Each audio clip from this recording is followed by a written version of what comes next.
আসসালামু আলাইকুম। আশা করি সবাই ভালো আছেন। আজকে আমরা কথা বলবো কাভার এবং ইন্টেরিয়রের যে সকল মিস্টেক আমরা এতদিন পর্যন্ত করে আসছি সেগুলো যাতে নেক্সট না হয় বা সেটার একটা ওভারভিউ আমি আপনাদেরকে দেওয়ার চেষ্টা করবো ইনশাল্লাহ। তো আমাদের কাভারগুলো আসলে এমন করা উচিত যেটা মানুষের কাছে আসলে এক দেখায় পছন্দ হয়ে যাবে, সেই জিনিসটা আমাদের কাভারের মধ্যে ফুটায় ওঠা উচিত, মানে ফুটায় তোলা উচিত আর কি। তো এগুলো যে মিস্টেকগুলো করি সেই মিস্টেকের মধ্যে আমি একটু অন্য বিষয়ে মানে বলতে চাচ্ছি, যেটা হচ্ছে যে common biggest mistake for every sector, for every topic, for বলতে পারেন যে ফর আওয়ার লাইফ। আমাদের আমাদের লাইফের মধ্যে আমরা এই কমন মিস্টেকটা করে আসি। কি কমন মিস্টেক করে আসি? সেটা হচ্ছে যে আমাদের আসলে টাইম নাই রিসার্চ করার জন্য। আমাদের যে কোনো টপিক হতে পারে, আমি যদি এটা টপিক হচ্ছে কেডিপির উপরে, আমি এখানে কেডিপির কাভার এবং ইন্টেরিয়রকে মেনশন করছি, বাট যে কোনো টপিক হতে পারে, সেটা হতে পারে অনলাইন, হতে পারে অফলাইন, যে কোনো বিষয়ের উপরে আমরা যখন কোনো একটা কাজ করব সেটা আমাদের আসলে রিসার্চ করার মতো সময় থাকে না। ঠিক আছে? তো আমাদের এই রিসার্চ করার সময়টা দিতে হবে। আপনি রিসার্চ না করলে একটা বিষয় সম্পর্কে যখন জানবেন না তখন কিন্তু আপনি কাজ করতে পারবেন না। ফর এক্সাম্পল, আপনি যখন ধরেন আপনি এখন ক্লাস 10-এ আছেন, তো 10-এ আপনি যখন মেট্রিক পরীক্ষা দিতে যাবেন, মেট্রিক পরীক্ষায় আপনার যে সকল পার্টগুলো পড়ানো হবে, যে সিলেবাস আছে, যে টপিক আছে, সেই টপিকগুলো যদি আপনি না স্টাডি করেন তাহলে কিন্তু আপনি পরীক্ষার হলে গিয়ে লিখতে পারবেন না। যদি এর বাইরে আরেকটু আসি, যে আপনি যদি কোনো একটা বিজনেস স্টার্ট করতে চান, তো সেই বিজনেস সম্পর্কে আগে আপনাকে জানতে হবে, দেন আপনি সেই বিজনেসে নামতে পারবেন। সাকসেস বা লস এটা পরের হিসাব। অ্যাটলিস্ট আপনি ওই বিজনেসটা সম্পর্কে জানলে আপনি ওই বিজনেসটাতে নামার সুযোগ থাকবে আর কি, আপনি নামার সাহস পাবেন। তো আমাদেরকে কি করতে হবে? রিসার্চ করতে হবে যে আমি আসলে কি নিয়ে কাজ করতেছি, কোন টপিকের উপরে, সেই টপিকে আমাকে কাজ করতে হলে কি কি জিনিস ফলো করতে হবে, এই জিনিসগুলো মাথায় রাখতে হবে। আরেকটা জিনিস আমি বলছি যে আপনারা 5 মিনিটে ডিজাইন করে বই দিবেন, এরকম চিন্তা ভাবনা করলে কেডিপিতে আসার দরকার নাই। ঠিক আছে? এটা আসলে বেস্ট প্র্যাকটিস না। বাট মানে 5 মিনিটে আসলে কিভাবে একটা জিনিস চিন্তা হয় এটা আমার মাথায় ঢোকে না। ঠিক আছে? কারণ হচ্ছে এই যে ফর এক্সাম্পল এখানে যে ইমেজগুলো দেওয়া আছে, এই যে এখানে একটা ব্যাকগ্রাউন্ড আছে, এটা নিচে একটা সাদা ব্যাকগ্রাউন্ড আছে, সেটার উপরে একটা টেক্সটকে দেওয়া হয়েছে, সেই টেক্সটের যে লেটারগুলো আছে সেগুলোকে আবার একটা জায়গা থেকে মানে এখানে ডিপ করা আছে, এই পাশে একটু হালকা করা আছে, যে এই যে যে বিষয়গুলো আছে, এই বিষয়গুলো আসলে আপনাদেরকে জেনারেট করার জন্য হলেও তো আপনার এখানেই 10-15 মিনিট চলে যাবে। তো সেখানে 5 মিনিটে আমি যখন করতেছি তার মানে বোঝাই যায় যে এখান থেকে মানে আমার ডিজাইনটা আসলে কি হতে পারে, এটা কিন্তু খুব মানে নর্মালি বোঝা যায়। সো এই জায়গাগুলো থেকে আমরা এইভাবে চিন্তা না করে, কেডিপি যেহেতু একটা প্যাসিভ আর্নিংয়ের জায়গা, সো এই জায়গাটাতে আমরা চেষ্টা করব ভালোভাবে কাজ করার জন্য। ঠিক আছে? নেক্সট আমি বলছি যে it's a very easy to success on KDP. হ্যাঁ, এই কথাটা সত্য, এটা সবাই বলে, কিন্তু এই কথাটা বলার মধ্যে আবার কিছু তারতম্য আছে। কি তারতম্য আছে? যেটা হচ্ছে কিছু কিছু লোকজন আছে যারা বলতেছে যে হ্যাঁ, কেডিবি খুব সহজ জিনিস, আপনি ডিজাইন না জানলেও করতে পারবেন। কিভাবে করবেন? যখন প্রশ্ন আসে যে আমি কিভাবে করব, তখন বলবেন যে বলবে হয়তো বা বলতেছে যে পারবেন, আমি যে প্রসেস দেখাই দিব সেটা আপনি পারবেন। এখন প্রসেসটা কি? সেটা হচ্ছে যে আপনি কোনো একটা সাইট থেকে, আপনি যেহেতু ডিজাইন করতে পারেন না, কোনো একটা সাইট থেকে এলিমেন্ট নেবেন, সেই এলিমেন্ট দিয়ে আপনি ধরেন 30টা এলিমেন্ট দিয়ে আপনি একটা বই তৈরি করলেন এবং সেই বইয়ের এলিমেন্টগুলোকে বিভিন্নভাবে প্রেজেন্ট করে আপনি 4টা-5টা বই তৈরি করে অ্যামাজনে আপলোড করতেছেন। এই কাজটা কখনো করবেন না, এটা সবচেয়ে বাজে প্র্যাকটিস। একটা বই কখনো মানে অ্যামাজনের বর্তমান যে অবস্থা আছে সেই অবস্থায় একটা বই দিয়ে কখনো মাল্টিপল বুক পাবলিশ করার চেষ্টা করেন না। এগুলো খুবই বাজে প্র্যাকটিস। 2 দিন পরে আপনার অ্যাকাউন্ট চলে যাবে। একটা প্যাসিভ অ্যাকাউন্ট চলে গেলে কি কষ্ট লাগে, এটা আপনারা বিগিনার যারা আছেন তারা বুঝবেন না। যারা অলরেডি কাজ করতেছে, যারা মোটামুটি একটা ভালো অ্যামাউন্ট এখান থেকে আর্ন করতেছে, তাদের যখন একটা অ্যাকাউন্ট চলে যায় সেটা তারা বোঝে তাদের কি কষ্ট। আমার 3টা অ্যাকাউন্ট চলে গেছে, সো আমি জানি যে আমার কষ্টটা কোথায়। তো এই জিনিসগুলা আমার এক্সপিরিয়েন্স থেকে বলতেছি, এই ধরনের কাজগুলো করেন না। নেক্সট যদি আমি বলি, কমন মিস্টেক। এখন আসেন যে কমন মিস্টেক আমাদের যেগুলো করি আমরা বুক কাভারের মধ্যে, ওটা গেল প্রিভিয়াস স্লাইডটা গেছে হচ্ছে যে আমাদের নর্মাল কমন মিস্টেক, শুধু বুক কাভার না, আমরা নর্মাল কমন মিস্টেক যেগুলো করি সেগুলো। আর এখন যেটা বলবো সেটা হচ্ছে যে আমার স্পেসিফিকলি বুক কাভারের উপরে।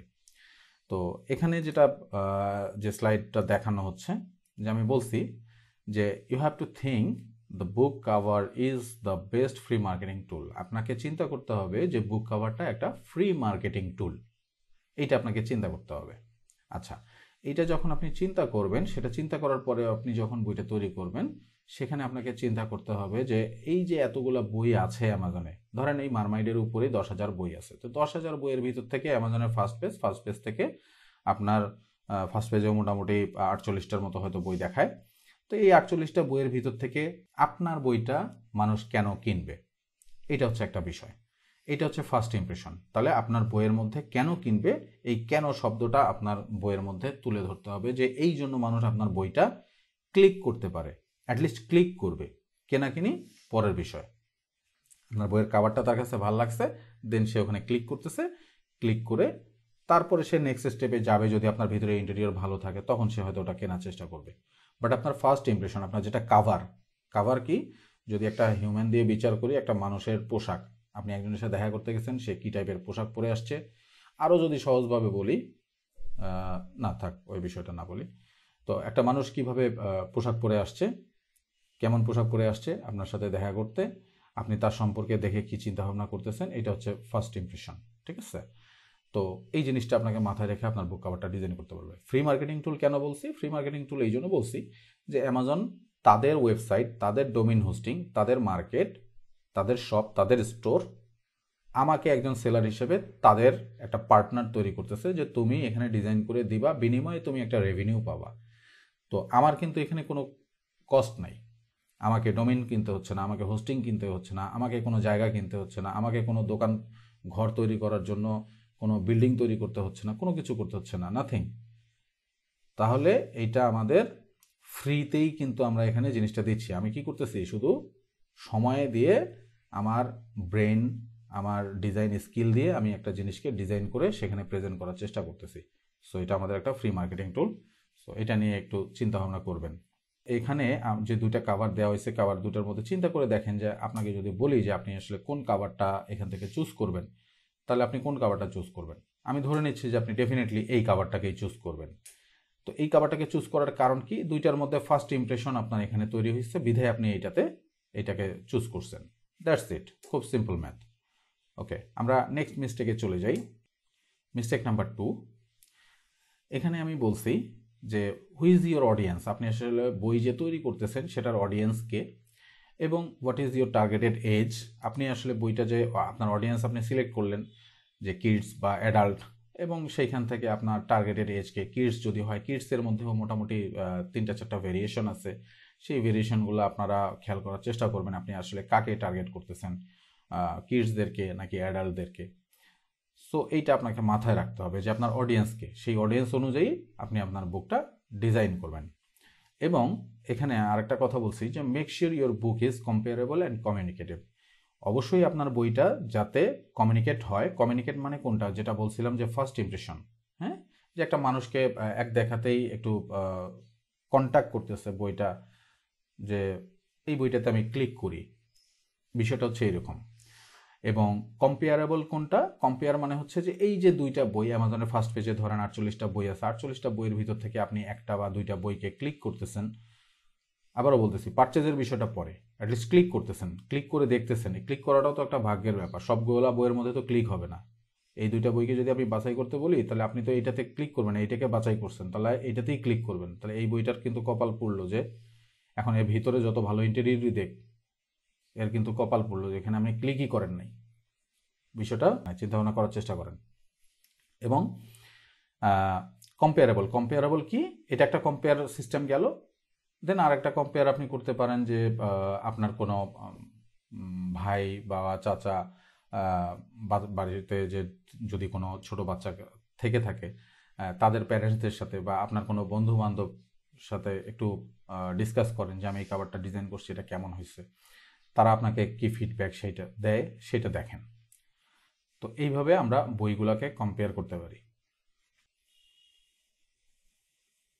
Focus on main graphic element base on book title, অর্থাৎ আপনাকে যে এলিমেন্টটা ইউজ করতে হবে সেইটা আপনার বুক টাইটেল অনুযায়ী, আপনার বুকে যে টাইটেল থাকবে সেই টাইটেল অনুযায়ী আপনার এখানে এলিমেন্টগুলোকে ফোকাস করতে হবে।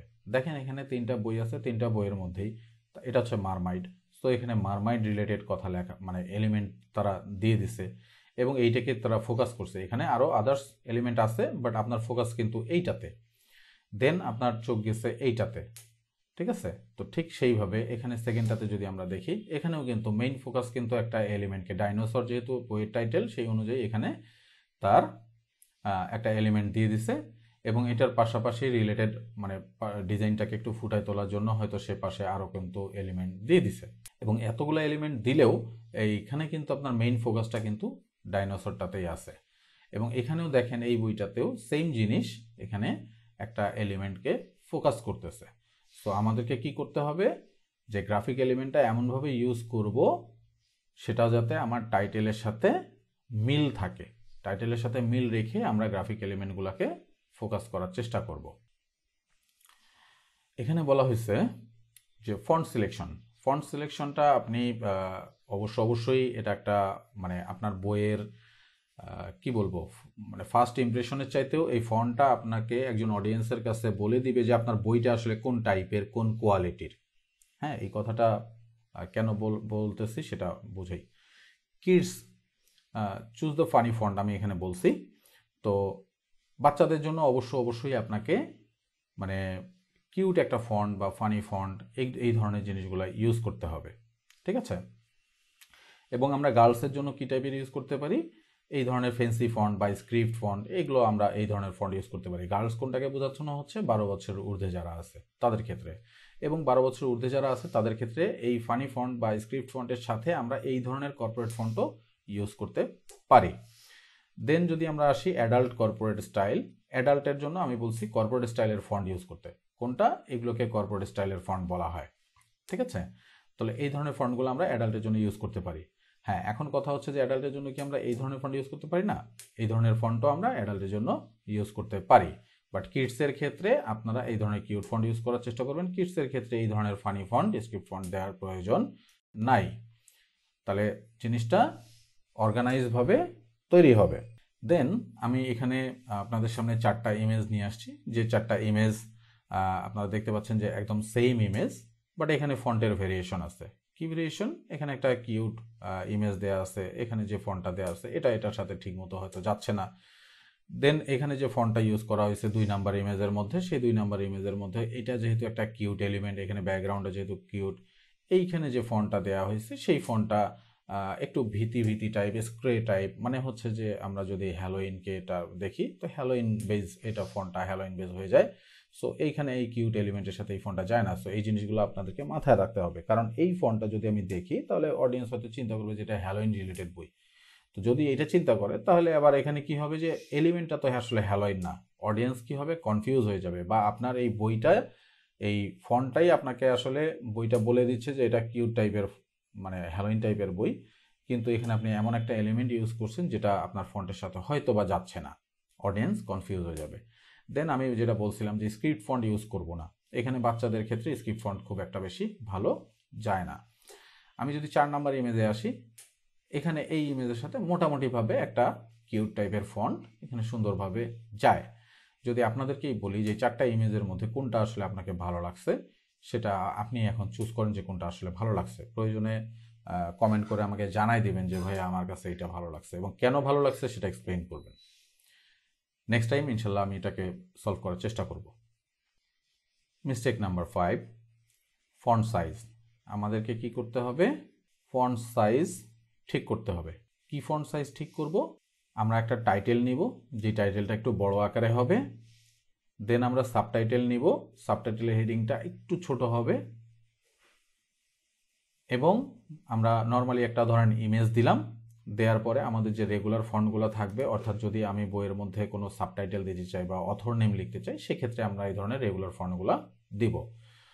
মূলত আমি এখানে যেটা দেখানোর চেষ্টা করছি যে আপনাকে 3টে স্টাইলের মানে সাইজ নিতে হবে, সেটা হচ্ছে একটা টাইটেল, যেটা আপনি বুক টাইটেল, যেটা আপনার অ্যাটেনশন গ্র্যাব করবে, এটার জন্য আপনি একটা বড় টাইটেল নেবেন। দেন হচ্ছে কালারিং বুক ফর কিডস, এই যে যে লেখাগুলো আছে এই লেখাগুলো আপনি একটু ছোট করে দিতে পারেন। তারপরে হচ্ছে আপনার একটা এলিমেন্ট তো থাকলোই। দেন হচ্ছে যে আপনি কি করবেন, যদি সাবটাইটেল দিতে চান সেক্ষেত্রে আপনি সাবটাইটেলটাকে রেগুলার সাইজ হিসেবে দিতে পারেন এবং চেষ্টা করবেন যে এটার সাথে মিলায় সাইজগুলোকে ঠিক করার জন্য। এবং অথর নেম যেটা দিবেন সেটাও আপনি এরকম রেগুলার সাইজ দিয়ে দিতে পারেন। আজকে এই পর্যন্তই, নেক্সট পর্বে ইনশাল্লাহ দেখা হবে। এবং আপনাদের কাছে রিকোয়েস্ট থাকবে যে এই যে যে ভিডিওগুলি দেখছেন, যারা সাবস্ক্রাইব করেন নাই তারা সাবস্ক্রাইব করে ফেলবেন, এবং যারা অলরেডি সাবস্ক্রাইব করেই আছেন তারা অ্যাটলিস্ট শেয়ার, কমেন্ট, লাইক একটু করেন, যাতে আমরা ইন্সপায়ার হই বা আমি ইন্সপায়ার হই। আমি ইন্সপায়ার হলে ইনশাল্লাহ আপনাদের জন্য এরকম আরও ভালো ভালো ভিডিও দেওয়ার চেষ্টা করব। তো এইখান থেকে শেয়ার করলে যেটা হবে যে আপনারই মতো হয়তো কোনো একজন বিগিনার, আপনার যেরকম প্রয়োজন, যে প্রয়োজনে আপনি ভিডিওটা দেখছেন, এরকম হয়তো আরও 10 জনের প্রয়োজন হতে পারে। অ্যাটলিস্ট আপনার মাধ্যমে ওই ব্যক্তিগুলোর কাছে যদি পৌঁছায় যায় ভিডিওটা, ভালো কিছু হবে ইনশাল্লাহ। তাদের জন্য ভালো হবে, আপনার জন্য ভালো হবে। আসলে এই জিনিসগুলা করলে কখনো কমে না। ইউটিউবে আমি তো ফ্রিতেই দেওয়ার চেষ্টা করতেছি, আপনারা জাস্ট শেয়ার করবেন। এই শেয়ারটুকু করতে যদি আপনাদের কষ্ট হয় তাহলে আসলে বলার কিছু নাই, বা একটা লাইক করতে যদি কষ্ট হয় তাহলে আসলে বলার কিছু নাই। ওকে, ভালো থাকবেন, সুস্থ থাকবেন, আমার জন্য দোয়া করবেন। আসসালামু আলাইকুম।